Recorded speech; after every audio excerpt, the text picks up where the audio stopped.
பிளாசி முதல் செங்கோட்டை வரை உரை ஓவியம்.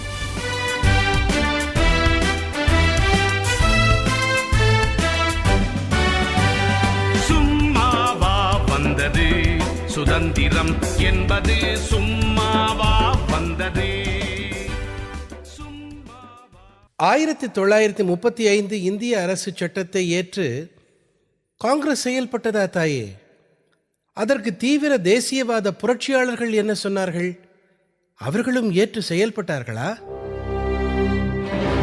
மகனே சிவா, காங்கிரஸ்காரர்களும் பொதுமக்களும் சட்ட மறுப்பு போராட்டத்தால் பெரிதும் களைத்து போயிருந்தார்கள். காந்தியும் காங்கிரஸை விட்டு விலகி இருந்தான். அந்த 1935 இந்திய அரசு சட்டத்தின்படி பொது தேர்தல்கள் அறிவிக்கப்பட்டிருந்தது. அதில் போட்டியிடுவது குறித்து காங்கிரஸ் தலைவர்களிடையே கருத்து வேறுபாடுகள் தோன்றின. ஜவஹர்லால் நேரு, சுபாஷ் சந்திர போஸ், ஜெயபிரகாஷ் நாராயண் போன்ற தலைவர்கள் தேர்தலை புறக்கணிக்க வேண்டும், அந்த சட்டத்தையே நிராகரிக்க வேண்டும் என்று வற்புறுத்தினார்கள்.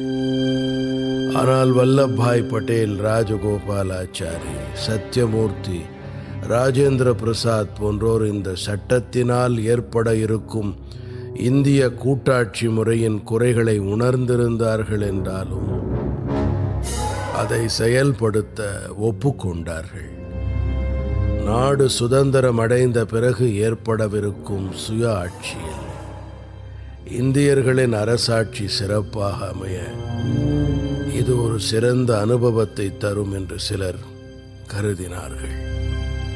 ஆனால் மகனே, இந்த நாட்டுக்கு வெளியே இந்த நாட்டுக்கான ஓர் அரசை நிறுவி அதை சிலர் செயல்படுத்தியும் காட்டினார்கள்.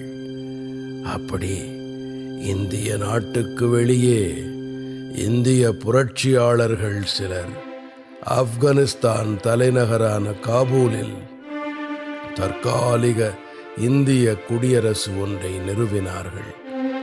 அந்த அமைச்சரவையில் வெளிநாட்டு விவகாரங்களுக்கான அமைச்சராக நியமிக்கப்பட்டான் தமிழ் மண்ணைச் சேர்ந்த ஒருவன்.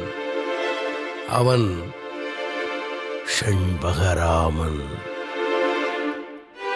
நாட்டின் சுதந்திர போராட்டத்தில் 2 மந்திர சொற்கள் பிரதான இடத்தை பிடித்தன. ஒன்று வங்கம் தந்த வந்தே மாதரம், அடுத்தது தமிழ் மண் அளித்த ஜெய் ஹிந்த்.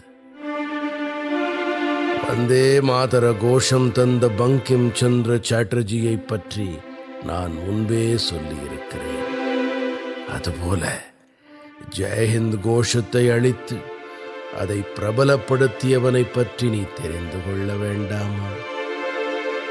சுதந்திர போராட்டத்தில் ஈடுபட்ட எண்ணற்ற வீரர்களை தந்த நெல்லை மண்ணை அடுத்த நாஞ்சில் நாட்டில் பிறந்தவன் ஷண்பகராமன். சின்னச்சாமி, நாகம்மாள் என்ற சாதாரண ஏழை பெற்றோருக்கு பிறந்த அந்த மாவீரன் பின்னாளில் ஜெர்மனியின் சர்வாதிகாரி, உலக நாடுகளையெல்லாம் கொலை நடுங்க வைத்த ஹிட்லரையே தலைவணங்க வைத்தானே. தென்னாப்பிரிக்காவில் கருப்பின மக்களின் துயர் துடைக்க எப்படி காந்தி ஒரு போராட்டம் நடத்தினானோ அதுபோல ஷண்பகராமனும் செய்திருக்கிறான். அவனது தியாக போராட்ட வாழ்வு தைரியம் மிகுந்தது. அவன் அமெரிக்க பேரரசின் இனவெறியில் சிக்கி நாள்தோறும் செத்து பிழைத்த கருப்பின மக்களுக்காக குரல் கொடுத்தான். போராட்ட வெறியை அந்த கருப்பரின மக்களின் உள்ளத்தில் மெருகேற்றி தங்கள் உரிமைக்காக போராட வைத்தான். 1914 முதலாம் உலகப் போர் தொடங்கிய போது உலகம் 2 அணிகளாக பிளவுபட்டு மோதிக்கொண்டது. அந்த சந்தர்ப்பத்தை சாதகமாக்கிக் கொண்டான் ஷண்பகராமன். இந்திய சுதந்திர போராட்ட களத்திலேயே கவனமாக இருந்தவனுக்கு அமைதி வழியில் ஆங்கிலேயர் கையை காலை பிடித்து அடிமையாக ஆட்சி புரிவது வீண் என்றே தோன்றியது. அமைதி என்ற மொழி ஆங்கிலேயருக்கு புரியாது. அவர்கள் வன்முறையாலும் ஆயுத பலத்தாலும் தான் நாட்டை அடிமைப்படுத்தினார்கள். எனவே அவர்களுக்கு அந்த மொழிதான் புரியும் என்ற சித்தாந்தத்தில் அவன் உள்ளம் உறுதி கொண்டது. எனவேதான் ஆயுத பலத்தால் நாட்டை மீட்க ஒரு படை வேண்டும் என்று எண்ணியவன் அப்போது மிக வலிமையாக இருந்த ஜெர்மன் படையின் ஆதரவை நாடினான்.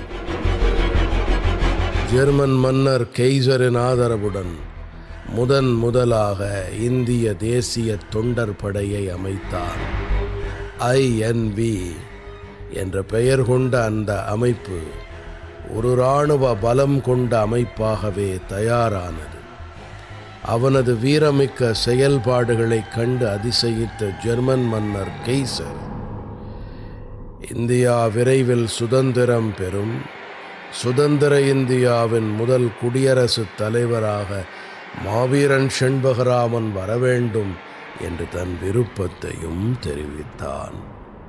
பின்னாளில் வங்கத்து சிங்கம் சுபாஷ் சந்திர போஸ் INA என்ற இந்திய தேசிய இராணுவத்தை அமைத்தான் அல்லவா?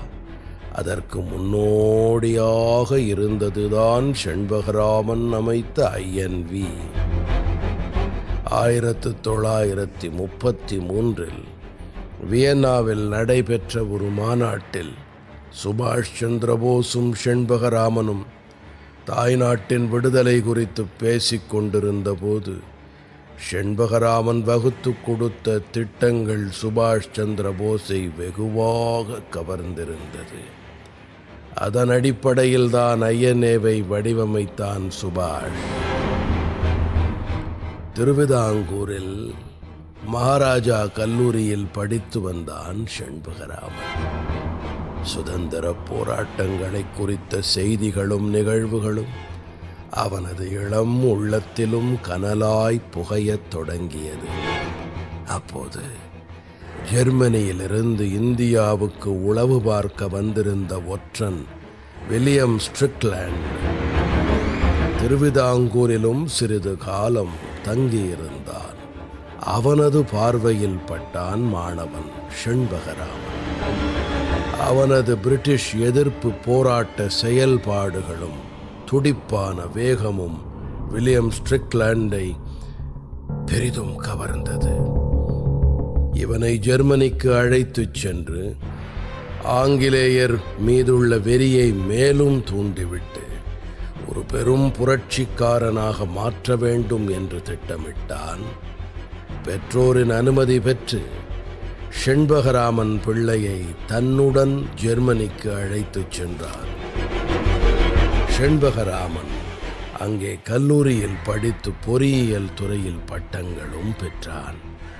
அந்த நேரத்தில் விடுதலை போராளிகளின் நட்பும் அவனுக்கு கிடைத்தது. அது ஜெர்மன் மன்னர் கெய்சர் வரை அவனை கொண்டு சென்றது.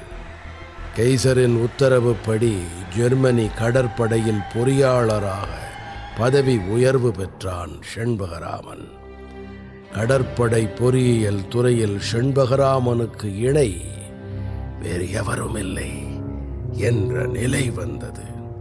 அதனால்தான் வான் மியூலர் உலகப் போரில் ஜெர்மானிய போர்க்கப்பலான எம்டனில் உதவி பொறியாளராக செண்பகராமனை அழைத்துச் சென்றான். அந்த எம்டன் செய்த சாகசங்கள் என்ன தெரியுமா?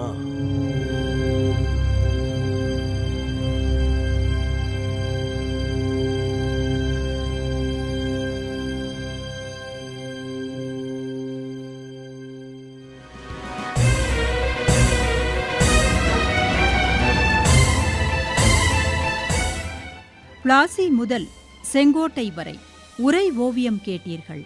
போரிலே இறங்கிவிட்டால் இன்னல் சூழும் தெரியும். பெற்ற தாய் பசித்திருப்பாள், பிள்ளைக்கது புரியும். அன்னையர்க்கு அன்னையார பாரதியின் துயர் துடைக்க தாய்மானை அழித்துக் கொண்டோர் எத்தனையோ எத்தனை. சும்மாவா வந்தது சுதந்திரம் என்பது, சும்மாவா வந்தது.